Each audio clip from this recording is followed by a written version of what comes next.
শুরুতেই নজর রাখতে হচ্ছে মালদার ঘটনার দিকে, কারণ তৃণমূল নেতা খুনের ঘটনা। একেবারে গুলি করে খুন ইংরেজ বাজারের তৃণমূল নেতা। মাথায় ঘাড়ে গুলি লাগে দুলাল সরকারের। ছবি দেখাই আগে। যে সিসি ক্যামেরা ফুটেজ দেখা যাচ্ছে, সেই সিসি ক্যামেরা ফুটেজে স্পষ্ট দেখা যাচ্ছে যে বাইকে এসে কাউন্সিলরকে গুলি দুষ্কৃতীদের, যাদের হাতে রয়েছে আগ্নেয়াস্ত্র। কিন্তু কারা এরা? আর বাঁচতে দোকানে আশ্রয় দুলাল সরকারের, কিন্তু দোকানে ঢুকেই এলো পাথারি গুলি চালাতে শুরু করে এই দুষ্কৃতীরা। কারা এরা? কারা এই কাজ করলো? স্বাভাবিকভাবেই এই প্রশ্ন উঠতে শুরু করছে। সিসি ক্যামেরা ফুটেজে যা দেখা যাচ্ছে সেই ছবি আপনাদের দেখাচ্ছি। সেবক রয়েছে আমার সঙ্গে সরাসরি। সেবক, যে প্রশ্নটা সবার আগে উঠে আসছে যে এই যে সিসি ক্যামেরায় যাদের দেখা যাচ্ছে, কারা এরা? এই দুষ্কৃতীরা কেন এই কাজ করলো? কি উঠে আসছে এখনো পর্যন্ত? তাদের চিহ্নিত করা সম্ভব হয়েছে?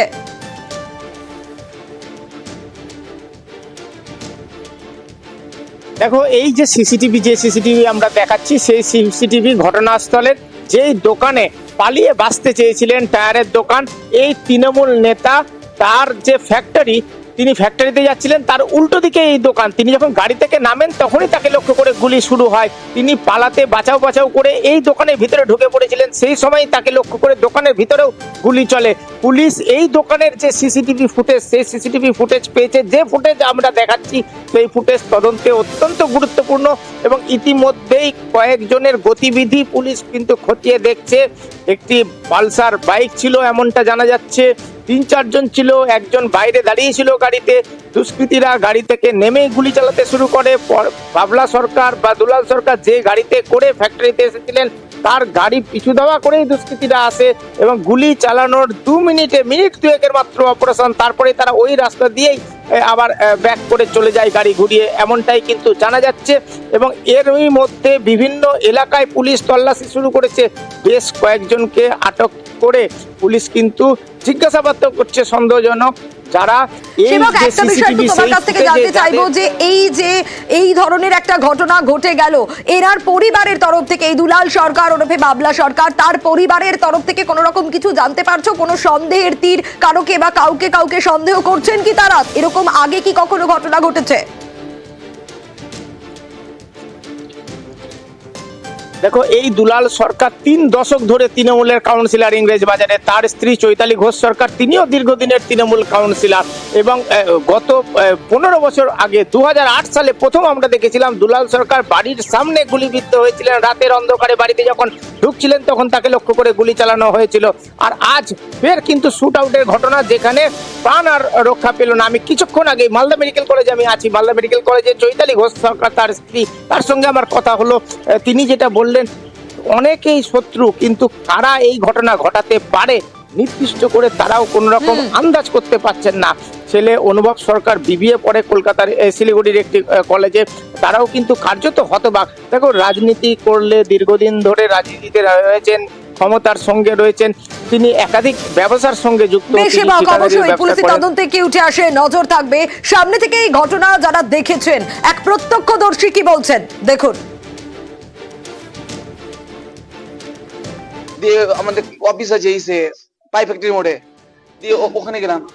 অফিসে গেছি, অফিসে গিয়ে এবার 4 জন কিন্তু আমরা যখন গাড়ি থেমেছি, আমি বললাম গেটটা খুলে নেমে যান। 4 চাকা গাড়িতে ছিল, হ্যাঁ অল্টোতে ছিলাম আমরা।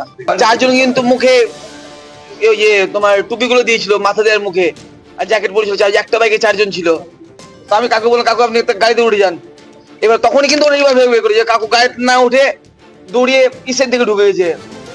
টায়ারের দোকান আছে সামনে, ওই দোকানে ঢুকেছে। এবার আমি লোকজন ডাকতে তখন ওরা মেরে বেরিয়ে গেছে। আমি কাকু খুঁজে পাচ্ছি না, দিয়ে আমি তুলছি আর তুলতেও পারছি না। একটা ব্যাগে 4 জন ছিল, যখন ফায়ার হলো। আর এই ঘটনা যখন ঘটে, যে মুহূর্তে প্রাণে বাঁচার জন্য যে দোকানে ঢুকে পড়েন দুলাল সরকার ওরফে বাবলা সরকার, সেই দোকানের মালিক কি বলছেন দেখুন। একটা ব্যাগে 4 জন ছিল, যখন ফায়ার হলো তখন বাবলা দা দিয়ে দৌড়ে আসলো। এখানে আবার ফায়ার হচ্ছে, বুলেট সব এখানে পড়ে আছে। আবার ভিতরে ঢুকে ফায়ার হলো। বাবলা দৌড়ে গেছে আমাদের দোকানের ভিতরে, ওখানে ফায়ার হলো। গুলি কজন চালিয়েছে? 4 জন ছিল, 2 জন গুলি চালাচ্ছে। 2 জন গুলি চালিয়েছে। 2 জন কি বাইকে ছিল না 4 জনে নেমেছিল? 3 জন নেমেছিল, একজন বাইকের মধ্যে ছিল। মুখ ঢাকা ছিল? মুখ ঢাকা ছিল। 3 জন আটে। কটা গুলির শব্দ পেয়েছেন? 6টা। কিছু কথাবার্তা হচ্ছিল? কিছু কথাবার্তা হয়নি, দৌড়ে আসছে, ডাইরেক্ট ফায়ার। কিছু কথা বলার কিছু নাই। বাবলা তাহলে 4 জায়গা থেকে নামলো আর তারপর ড্রাইভার গাড়ি পার্কিং করে দিল ওর গাড়ি। এটাই তখনই শুরু হয়েছিল ফায়ার।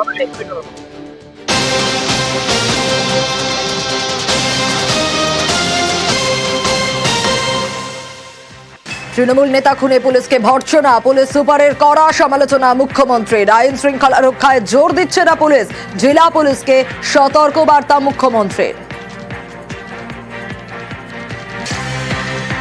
আমার খুব পরিচিত একজন, আমার খুব সহযোদ্ধা, ফ্রম দ্য বিগিনিং আমার সাথে কাজ করছে। বাবলা সরকার আজকে মার্ডার হয়েছে এবং পুলিশের গাফিলতিতে, অফকোর্স এসপির অপদার্থতার জন্য তার সিকিউরিটিও আগে তুলে নেওয়া হয়েছিল। আমি পার্সোনালি চিনতাম, আগেও সে অনেকবার অ্যাটাক করেছে, সে ইলেক্টেড জনপ্রতিনিধিও ছিল। এটা খুব দুর্ভাগ্য আমাদের। ওখানে বর্ডার আর কালিয়াচক নিয়ে যদি ব্যস্ত থাকেন তাহলে কিন্তু জেলার ডেভেলপমেন্ট হবে না। ওখানে প্রোটেকশন করুন।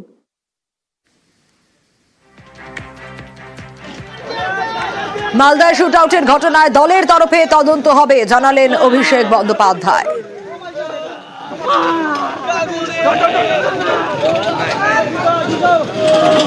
মালদা জেলা প্রশাসন রয়েছে, মালদা জেলা পুলিশ রয়েছে, তারা ব্যবস্থা নেবে। কে এর সাথে যুক্ত? এটা কি দলের কোনো অন্তর্দ্বন্দ্ব, না কোনো রকম ভাবে কারোর চক্রান্ত, বিরোধীরা কেউ যুক্ত? তো 1 ঘন্টায় বলা সম্ভব নয়, একটু তদন্ত সাপেক্ষ। তদন্ত হবে, তদন্ত প্রক্রিয়ায় উঠে আসবে এবং সেই মোতাবেক যা তদন্ত বা পদক্ষেপ গ্রহণ করার পুলিশ প্রশাসন নেবে। ভাগবাটোয়ারার গন্ডগোলে খুন খোঁচা সুকান্ত মজুমদারের।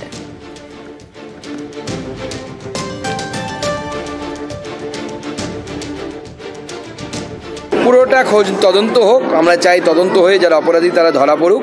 কিন্তু আমি যতদূর জানি এর পেছনে তৃণমূল কংগ্রেসের এই যে ভাগাভাগি, পয়সাকে তুলবে ওই এলাকায় ফ্ল্যাট তৈরি নিয়ে, মেনলি হচ্ছে ফ্ল্যাট, জলাজমি ভরাট। মালদাতে যদি দেখা যায় এত জলাজমি ভরাট হয়েছে এবং ফ্ল্যাট তৈরি হয়েছে এবং সেই ফ্ল্যাটের পয়সাকে তুলবে সেই নিয়ে সমস্ত কিছু চলছে।